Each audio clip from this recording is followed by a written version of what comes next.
Yeah, I kind of went into it very confident, but my freshman year was a humbling experience, and it kind of helped me for the rest of my college career. Really just repetition. I think that's the biggest thing that I've done to help me be successful shooting. I've always had a dream to play in the NBA as well, back at home. So that's still a dream of mine. That happens in 3 to 5 years. That'd be great. I'm Declan Burke, and welcome to The Sit Down, the podcast that explores the mindsets, motivations, and opinions of the elite talent, brands, agencies, and rights holders working with sport indoors. Today's guest, Michael Flowers, is a talented basketball player that had great success as both a high school and collegiate player who is now shooting hoops in Germany. While in college, Mike played for Western Michigan, South Alabama, and Washington State. He's now with the VfL Kirchheim Knights in Germany. You'll learn how he's been adjusting to life in Europe, what advice he has for collegiate players considering Europe, what he does to keep his mindset sharp, and how he continues to develop his playing skills. I particularly liked his analysis of why basketball is such a unique sport. Enjoy. Hi, Michael. How are you? Thanks for joining us. Yeah. I'm good, man. Thanks for having me. Good stuff. So, a very basic question. Where are you from? I'm from Southfield, Michigan, right outside of Detroit, Metro Detroit. More familiar with a lot of people, so.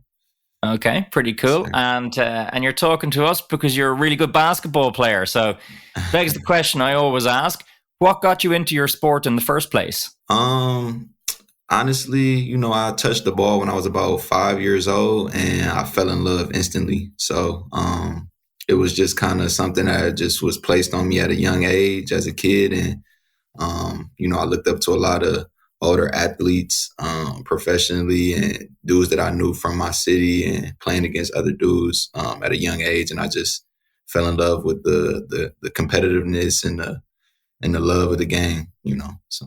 Okay, right. So again, there you go. There's a trend, most of the elite athletes all start young and 5 is pretty young. Yeah. Definitely. Yeah. I think when I was 5, I was probably taller than a basketball, but not by much, So we'll get on to high school and your collegiate career in a minute, but like pre-high school, did you play competitive basketball at all, or was it just kind of more fun, or did you get into a training program, or how did that work? So yeah, I was playing competitive basketball, AAU basketball at the start of about 3rd grade. So I kind of started early, and AAU was travel basketball. We traveled around the country, really playing against different teams from different places. And that kind of prepared me for going into high school basketball, where things got very serious, where dudes were fighting for scholarships and stuff like that. So, yeah. So in high school, so you said it was very competitive. Well, clearly that didn't faze you at all because you were a 2-time All-State selection in high school. That's so, right. That's clearly an amazing achievement. So that pressure and that competitiveness was something which you clearly coped with well, yeah? What was that like? It was just something that I feel like was just in me since I was a kid, I always been competitive. My friends, kind of helped with that. I had some competitive friends. We always pushed each other and wanted to be better than each other at anything we did. So that kind of helped, and it translated on the court. And, once I got to high school, obviously I started taking it more serious because I wanted to, get a Division I scholarship, help my parents pay for college for free. So, I took it very more serious, and, I stuck to the grind and found a way to, separate myself from my peers. So. It's super impressive. And it's one of the things which actually we in Sport Indoors think is amazing about the USA in particular, around the scholarships which are available, to talented athletes such as yourself. Yeah. So, I guess on that, so you got a D1 scholarship and you went to Western Michigan, right? So, yes, again, that's step up from being a 2-time All-State selection at high school into then collegiate D1 basketball. Was that a big step up? Yeah, it was. At the time, I didn't really think of it like that. I was young. I was, my mental was more like I'm the best ever and stuff like that, which is good. I've always been confident. But, college kind of humbled me, especially my freshman year with, just being on a big campus and playing with dudes that are 4 years older than me, really been through a lot with basketball, a lot of maturity. So, I kind of went into it, very confident, but my freshman year was a humbling experience, and it kind of helped me for the rest of my college career. So I've yet to talk to anybody who hasn't been humbled at some point or another. Yeah. right. And, I think it's a real measure of the person to be able to be humble and to learn from that and to kick on, as distinct from to, fold your tail between your legs and head off. Yeah. Yeah. So that's interesting. And again, I guess in when you were there, you were named a second team All Pac-12 in 2020. Yeah.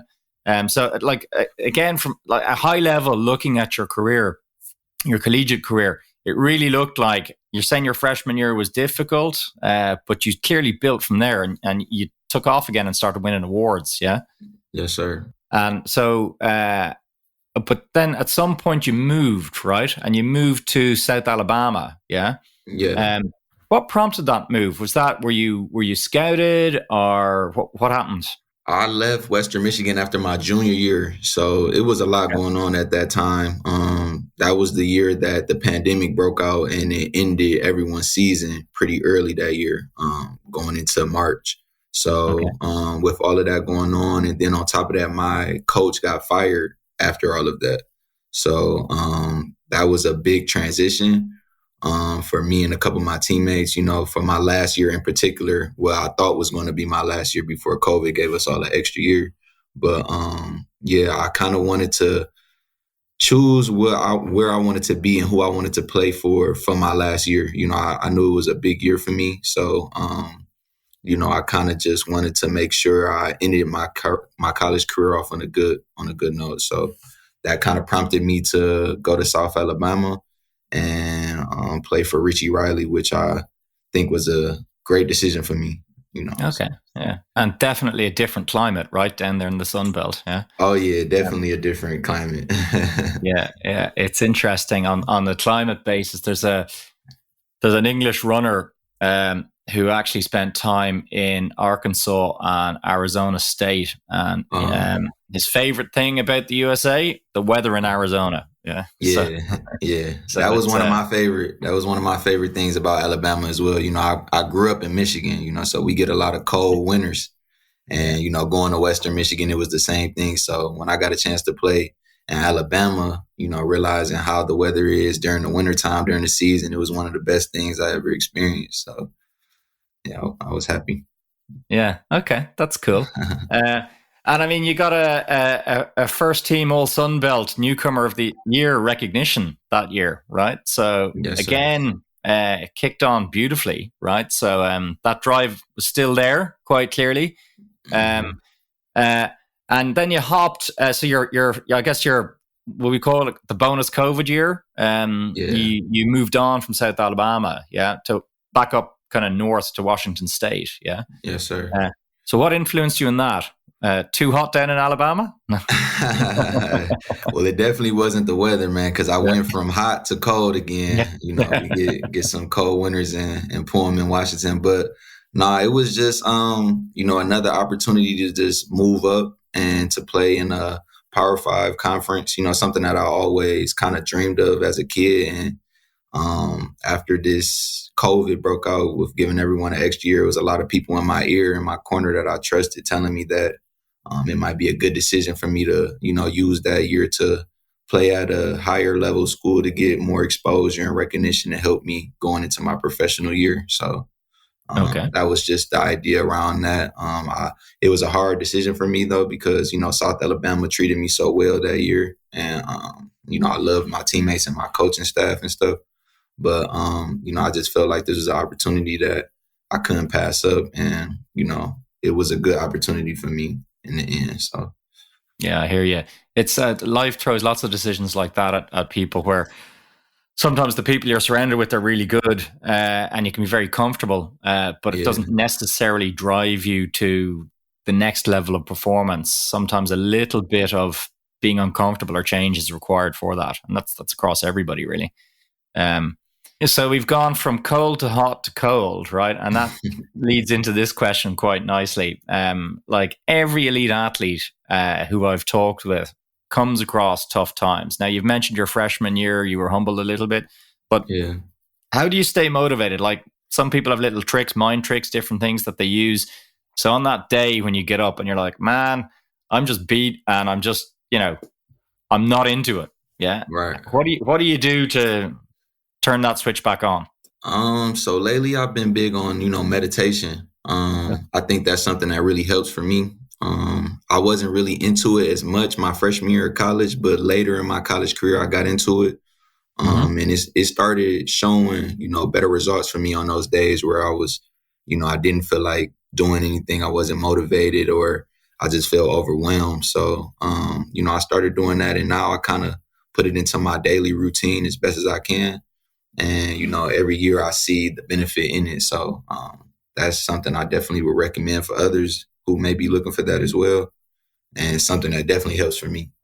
Okay, that's great. Yeah, meditation. I'm actually a fan as well. And you thankfully have got to it much younger in your life than me. Yeah. So, but it's a definite win, I think. If you can make it routine, it really helps. All right. So, and now a little bit more fun, maybe. You're playing as a shooting guard now. So, is that a position you naturally fell into, or is that something that a coach encouraged you towards, or how did that work out? So yeah, I'm more of like a combo guard, So I play shooting guard and point guard. But a lot of my coaches, since I shoot the ball very well, and I can make on my own and create my own shot. They like to use me as a shooting guard for certain plays and actions and sets. And then at times I'll be the primary ball handler. So it's kind of just what the team needs. I find myself at different roles every year. I prefer to be the point guard, primary point guard. I feel like that's me at my best, making plays for my teammates and myself. But, I have no problem with playing shooting guard as well and coming off pin downs and shooting threes and, putting pressure on the defense by stretching the floor out. So it's just something that happens naturally. Okay. And it's it's do what's right for the team as well. But interesting. Right. Yeah, I mean, I've yet to see you play in person, but I've watched a bunch of YouTube clips. And how do you make scoring, particularly 3-pointers, look so fluid and easy? Like, what is that like a million hours of practice, or is it a bit of natural talent and a lot of practice, and how, like, mentally, when you're kind of there's an English coach around primarily striking balls kind of sports called Dave Alred, who's now I think 80, but he wrote a book called The Pressure Principle, and actually it's around how there's this guy in his office and he's really good at scrunching up a piece of paper and hitting the trash can with it. Yeah. Mm-hmm. And one of his colleagues sees him doing this day in, day out, and he never misses. And one day the colleague goes, hang on there, we'll call this kid Mick, right? Hang on there, Mick. I'm going to come back with a couple of people. And he comes back and he has them betting, right? $10 says Mick will hit the trash can, right? And when there's an audience all of a sudden of like 5 colleagues and they're all betting money on it, Mick scrunches up the piece of paper and he shoots and he misses. Why? Yeah. And it's all mental, right? So without, giving away the secret sauce, what do you do, Mike, that makes it look so fluid and so seamless? Well, first off, I'll tell you it's not easy. But yeah, it's kind of like you said, just a mixture of both just natural and just hard work as well. I would say mainly the hard work and the repetition and the putting up shots. I'm always big on that, shooting after practice, working on your footwork and, really just repetition. I think that's the biggest thing that I've done to help me be successful shooting. I've always put up a lot of shots and just naturally when I was a kid, just shooting all day in the backyard or at school, kind of help, just naturally flowing into my professional career now as it's not hard to just put up shots on my own. So, yeah, definitely just continue to keep shooting, as us shooters say, and eventually they'll fall. And so here's a question. It's just popped into my head. And it's a tough one to answer, maybe. What do you think has been the most satisfactory shot you've ever taken? Now, you've scored so many. that's why I think it's probably going to be tough. But is there one in particular or two in particular that you remember where you were like, I just love this right now? Right. One that kind of comes to mind would probably be last year playing at BYU when I hit the 3-pointer to beat Klay Thompson record. That was a big accomplishment for me, just because I always looked up to Klay Thompson before I even thought about going to Washington State. And when I did that, just to see the alumni of Washington State and the community and the Cougar fan club just, embrace me and show me so much love for doing that was just an incredible experience for me. So, that would be one of my favorite moments right there. When you were taking that shot, were you just thinking the shot, or were you thinking, if I get this shot, I break the record? I was honestly just thinking the shot. It was a big game for us. We were in the NIT tournament, and it was the game that would send us to play at Madison Square Garden. So, in New York. So I was, really focused on that. More so about just making the shot for the team to help put us in a position to win. But, after the game, everyone made it clear that I beat the record, and it just felt good that we got the win as well. So, wow, that's a special moment for sure to be cherished. Yes, but that's looking back. There is a forward. Let's step off the court for a minute then. So, what do you do for fun? For fun, man. I mean, now that I play in Europe, I see that I have way more free time. So, I've been really just trying to find new things to do, actually. Back at home when I was in America, things I did for fun was just mainly just hanging with my friends and my family, enjoying just quality time and going to the movies or going to the mall or just, staying at home with people that I, love and care about. Something I like to do. But now that I'm here, I'm just finding new things to do, just a new way of living. It's kind of hard. I'm trying new things, self-reflecting on myself and finding new ways to, grow as a person. So that's been my biggest focus right now on my free time out here. So, I'm looking forward to new things. Yeah, it is tough when you move to a new country and you leave behind that kind of family friend network. It's always a challenge, but it's an amazing growth opportunity as well. And I've yet to meet anybody who hasn't gone through that process, who hasn't come out kind of happier and certainly more aware of what they like in life. Really, yeah, it kind of reinforces. Yeah,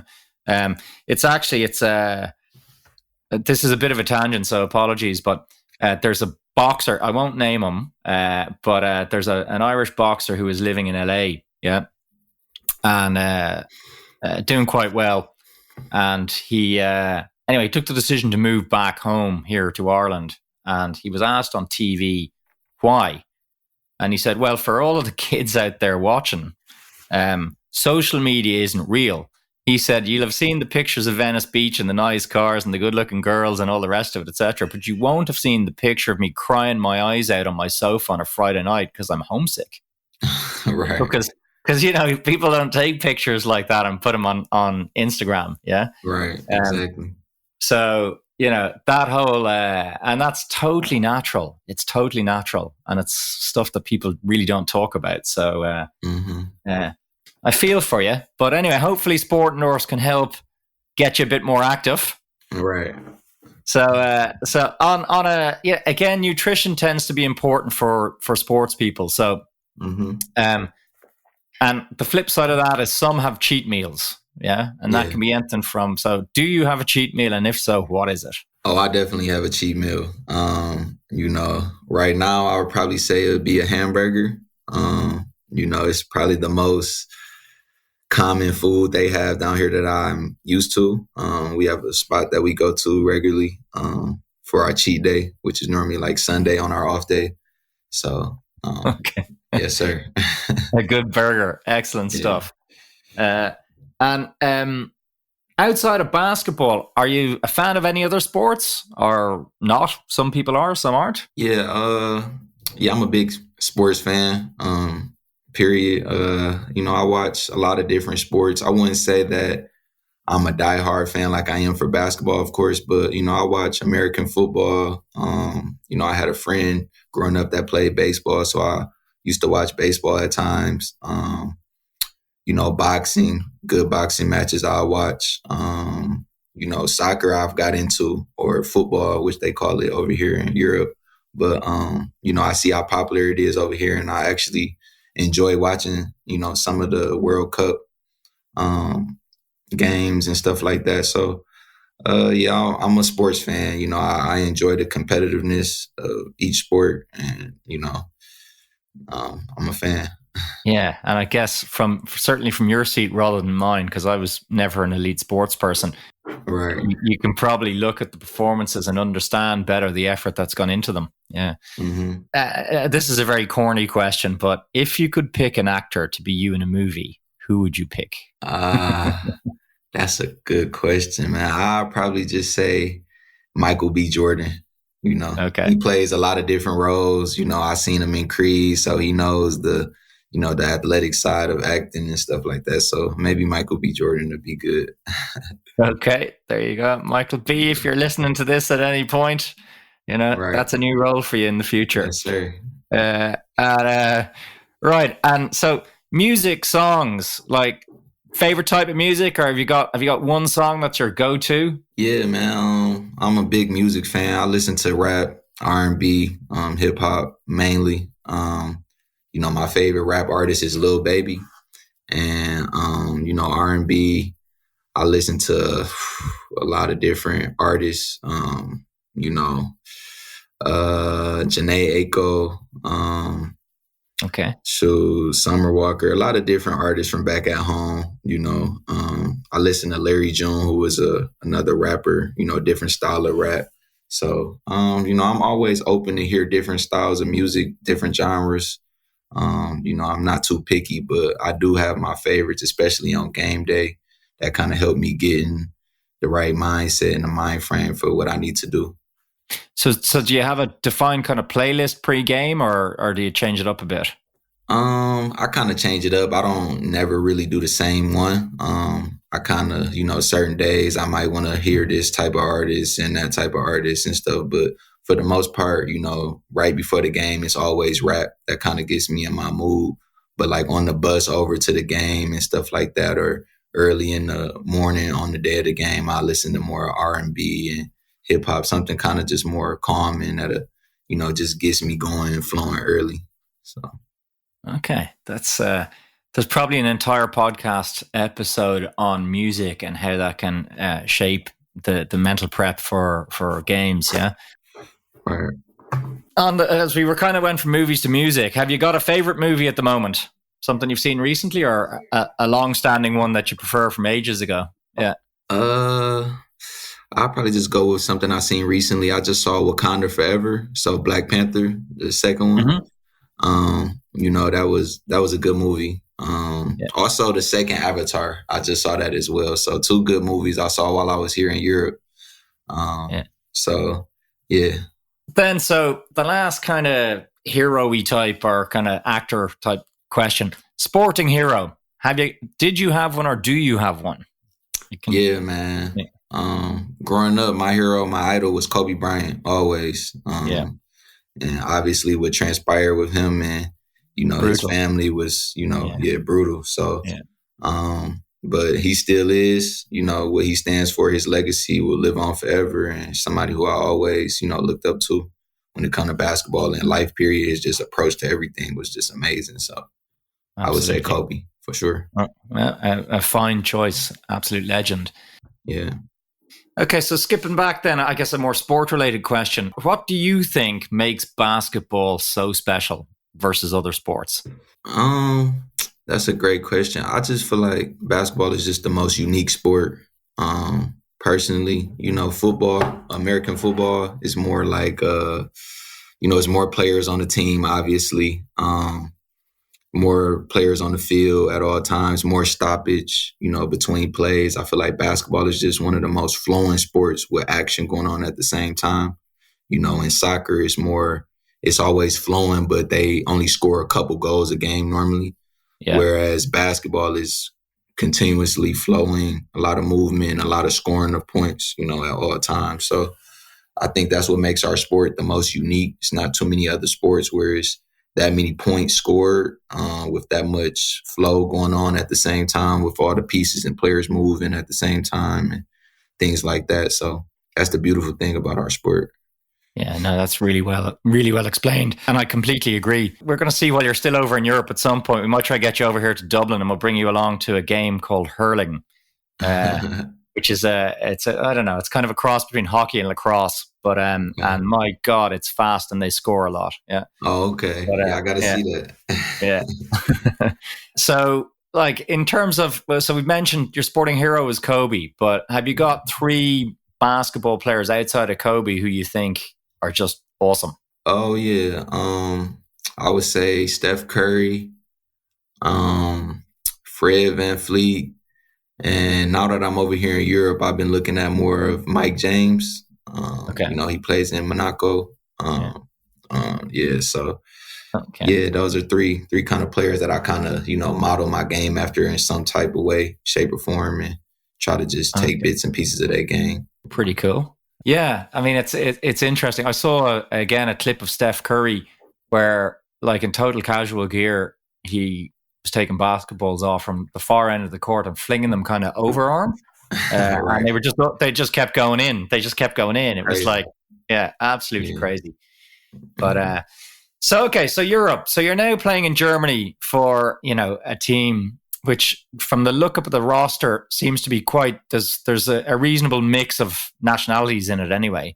But playing in Germany and a league there versus, college ball where you've come from has to be dramatically different. Definitely. Last week at some point, I was in Boston with Trevor, the other co-founder of Sport Norse, and we were in Boston College and went into kind of, where their court would be, yeah. And you're kind of looking around it as an Irish guy and you're going, wow. I mean, it's one of the smaller ones relatively, but it's still big. Yeah.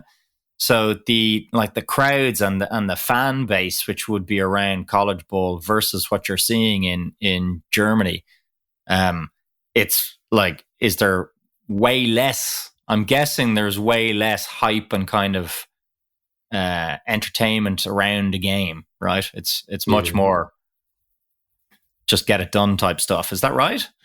Yeah. I mean, the popularity around the sport is not as big as back at home, obviously. But I feel like here in Germany, it's definitely growing. The game of basketball in general is growing globally, I feel like. And, more people are getting interested all over. But yeah, man, it's more of, get it done, do what you got to do. It's about the love of the game that you have for it and not really caring about, everything about the hype of the game, more as the love that you have for it and the passion that you have for it to keep you going. So, but it is different. But here, our fans are great. The supporters are great. Our games are very good. It's a lot of good energy at our games and stuff like that. So, it's growing. It's growing. Okay. Yeah, it's one of the things sometimes when a sport isn't as mainstream. I mean, basketball is relatively mainstream, but when it's not like, let's say, the top sport potentially, the fan base can often be a very strong fan base from the perspective that they're really into the sport. Yeah, right. Right. I mean, one of the things which we've seen is once sports become, let's say, broadly popular, you can get a lot of corporate hospitality at different games. And that isn't, so people who enjoy the game go definitely, but they're maybe not as dedicated a fan, excuse me, as someone who's actually following the sport because of their pure love of it. Yeah. Right. And so sprechen Sie Deutsch? Do you speak any German yet? Not very well, man. Not very well. I know the basics, for the most part, just hello and bye and stuff like that. Thank you. Yeah. But yeah, I'm still learning. It's my first year. I've had so much to adjust to right now as it pertains to on the court and stuff like that. So that's been my main focus. But, on my free time, I have tried to learn as much as I can. to help me get by, so I don't look like a complete idiot when I'm going to get food or at the grocery store or something like that. So I hear you, but I get, well, just to make you feel a little bit easier. I was, again, myself and Trevor, we were in Munich in November for a show, and I was reflecting at that point. I used to speak a little bit of German, but years ago. But I actually, when I was 16, spent some time in Regensburg, which is northeast of Munich, learning German. I used to go into stores and I'd be starting to speak in Germany, and 9 times out of 10, whoever was there would just go, "It's okay, I speak English." And I'm Right. like, you know, Right. so at least it's not that bad, one hopes. Yeah. But No, I will say that many people here speak English, and that's the great thing about Germany. I feel like, it's helped the adjustment for me. So, but it would be nice to at least know some of their language to help speak with them, if I do plan on being here for a long time. So I hear you. And so on the outside language, German food can be quite specific. I mean, you've got Wurst, but have you ever tried eating a thing called a Knödel? a canoodle, I don't know, man. I don't know. Maybe. It looks like I describe it as something visually a cross between a softball and a tennis ball. Yeah. Oh, But it's certainly, I mean, so you're southeast of Stuttgart, so then around that part of the country, they will have them. If you get a chance, maybe share one with a couple of mates. okay. I had Trevor taste one in Munich, and I mean, they're grand. They're very stodgy. Yeah. So, don't have one before a game. Yeah. I don't think I've had one yet. I don't think I have. It's called a canoodle. Canoodle. Yeah. So Okay. KNO, the 2 little dots and umlaut DEL. Yeah. Anyway. Okay. I'm going to keep that in mind. I'll ping it on to you. But yeah, don't have them on before a game. Definitely not. Yeah. They'll slow you down. All right. So I mean, so how long are you in Germany, actually? Just for the listeners. So I'll be in Germany until at least the end of May or the end of April. The end of April, I mean, that's when our regular season is over, and May is when the playoffs begin. So depending on how we do, will depend on how long I'll be here. Okay. That's interesting. So have you managed then, while you've been there, to get out and visit any other European countries or not? Or your schedule doesn't allow it really? Not really, not as of yet. I've been to different, villages in Germany so far, but I haven't been able to visit anywhere else in Europe. But we have a break coming up soon, and I'm going to try to do something. I was thinking about maybe Paris or something like that. We're about 3 hours away from there. So, just trying to do what I can while I'm out here, just to, see different things and experience different things while I'm here. So yeah, sounds like a plan. But I'm married to a French woman, as it turns out. So yeah, not from Paris though, from the southwest Bordeaux. But I've a great love of France. And however, at the risk of possibly being abused from family members if they ever listen to this, there's a book written by, I think, French Canadians, and the title is something like 50 Million Frenchmen Can't Be Wrong, Why We Love France, But Not the French. Yeah. So French people I like them, obviously, but they can be quite serious looking sometimes. Yeah.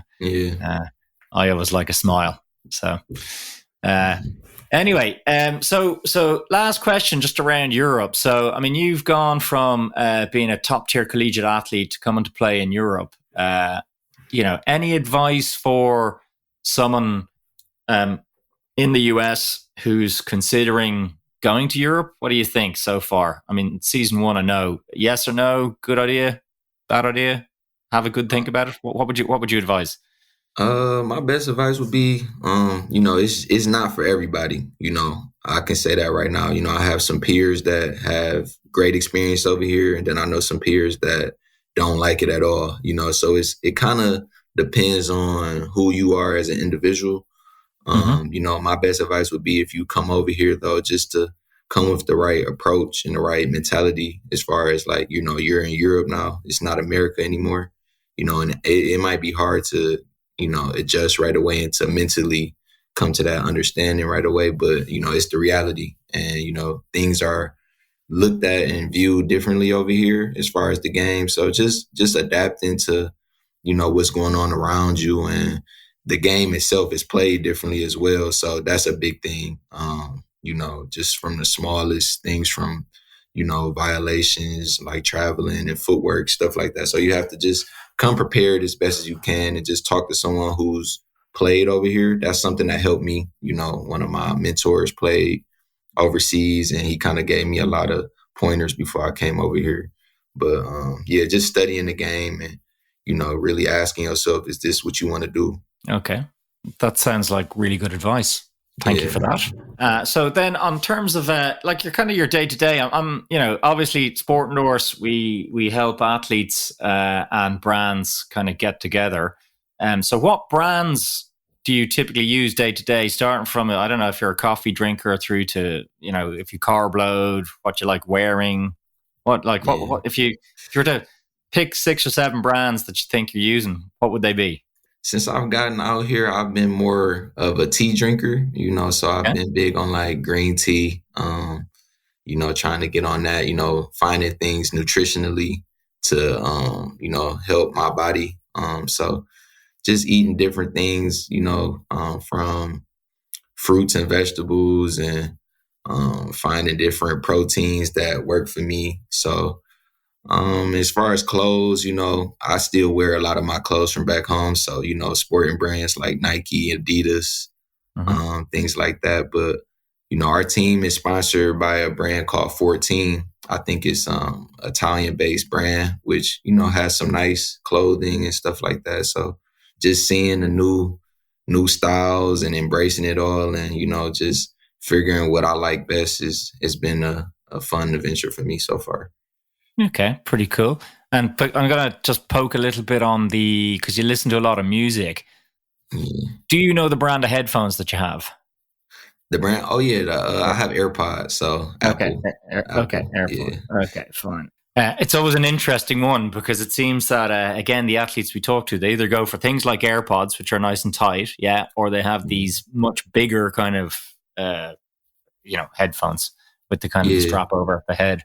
Again, following that trend, if you're looking at a brand, because there's lots of opportunities whereby a brand will look for brand ambassadors, right? So, which is essentially where you will represent the brand for typically the duration of 12 months. And, where you talk about them, you might post about them, stuff like that. So what do you look for in a brand in order to partner with them? So for you, in other words, I can explain what they typically would look for, but what would you like to see from a brand?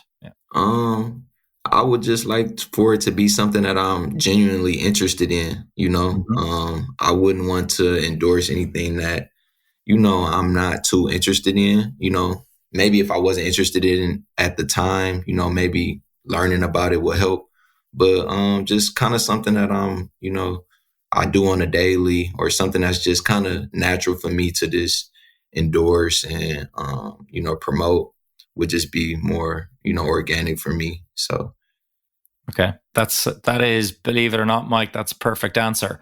Yeah. Because when it is natural and organic and it's day to day, it enables you to be authentic, and authenticity is the most important part, right? For sure. For making that a successful two-way relationship. So you nailed that one, just like you've just scored another beautiful 3-pointer. Yeah. So what about, I'm going to ask you, some of the different duties that sometimes athletes get asked to do would be to speak publicly, to do social media, stuff like that, etc. You're on a podcast with me and you're articulate, I can tell you that. So you definitely can speak, and well. What about if we were to throw you on a chair in front of an audience of 200-300? Is that okay, or? I don't know yet, man, because I haven't done it. So, okay. But I'm growing. I'm getting better. I used to hate public speaking, honestly, just being honest. But I'm seeing now, as I'm getting older and experiencing more things, sharing my journey has been something that I kind of want to get into and maybe get into later. So I can maybe see that in the future for me. Who knows? Okay, good stuff. And what about social media? Do you do much on social media? Yeah, I'm on there. I wouldn't say I'm as active as I can be, but I kind of like to stay more focused on, the goal at hand, which is the season for me. But I'm seeing now, the many opportunities it has and, what it does for a lot of people. So I'm interested in that aspect, more as impacting and helping others, behind me or people that are looking for things to, get them some type of inspiration or something like that. So I'm kind of big on it for that aspect. Well, one thing I can tell you, which is logical, I guess, and you probably know, if you've got a relatively small compared to like mega influencer type follower base rather, they are genuine followers, right? So that means what you put out, either for a brand or if it's inspirational or whatever, etc., gets attention. So your engagement rates, I'm sure are great. Right. So on to the outlook. So what's your dream for the next 3 to 5 years? If you could take out a pen right now and write what happens in your next 3 to 5 years, what is it?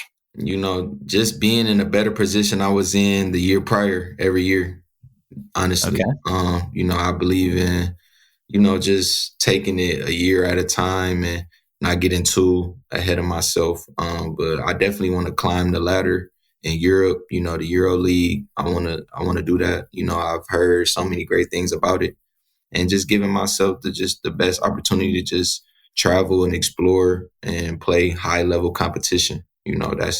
That's always been my dream. And I've always had a dream to play in the NBA as well, back at home. So that's still a dream of mine. And if that happens in 3 to 5 years, that'd be great. But, I'm just taking it a year at a time, a day at a time and seeing what happens. That's the beauty of it. Yeah, makes perfect sense. And actually what was thought went through my head earlier when you'd mentioned the fact that the game is played quite differently in Germany than it is back home. In my head, that opens up. The more you learn about how the game is played differently in different places, that strengthens you. Yeah. And that means if you go back home, then maybe you've got different angles which can be applied well. Yeah. Right. Definitely. Yeah. Yeah. So, and then the last question, Mike, is when you hang up your boots, when you step off the court, I'm 50 this year, so you're unlikely to be playing ball when you're still 50. So what kind of, have you any idea what you might like to be doing around that kind of time frame? Honestly, I don't know, but that's the beauty of the game. Every year I meet new people, the networking of the game is crazy, just seeing different people and finding out different things they do and, seeing different older players who are now getting into different career paths is amazing. So I think as I get older, I will learn more about, life after basketball. I think I'm so fresh into it now that I'm so focused on just building my career at the moment. But, I'm definitely going to figure something out. I'm not going to just not do anything at all. So we'll see what happens. Good stuff. And you're absolutely right. You're at an age and a time in your career where you should be focused on it. Yeah. Yeah. And that you've also, I think, hit the nail on the head from the perspective of if you're networking and if you're learning from older players who've been transitioning and stuff like that. That's all great. It all feeds in. And that means when eventually that comes, which could be in 10 years time or longer, then you'll be better prepared for it. So that's great. Okay. Well, listen, Mike, I've really enjoyed our chat. So thank you very much for taking the time to talk with us on the Sit Down with Sport Endorse. And sure, we'll be in touch. We won't be strangers. Man. Yeah. Thanks, man. I appreciate you for having me. That's all for this episode. Thanks once again to Mike for giving us his time and sharing his views, and to everyone continuing to download and listen to the Sit Down. We truly appreciate your support. If you're looking for impact in Germany or the USA and are interested in working with Mike so your brand can start scoring 3-pointers with fluidity and regularity, sign up to the Sport Endorse platform and reach out to Mike, or reach out to us by email to hello@sportendorse.com or DM us via social media. Be sure to follow Sport Endorse on Instagram, TikTok, Facebook, Twitter and LinkedIn for all the latest updates. Until next time, take care and be relentless.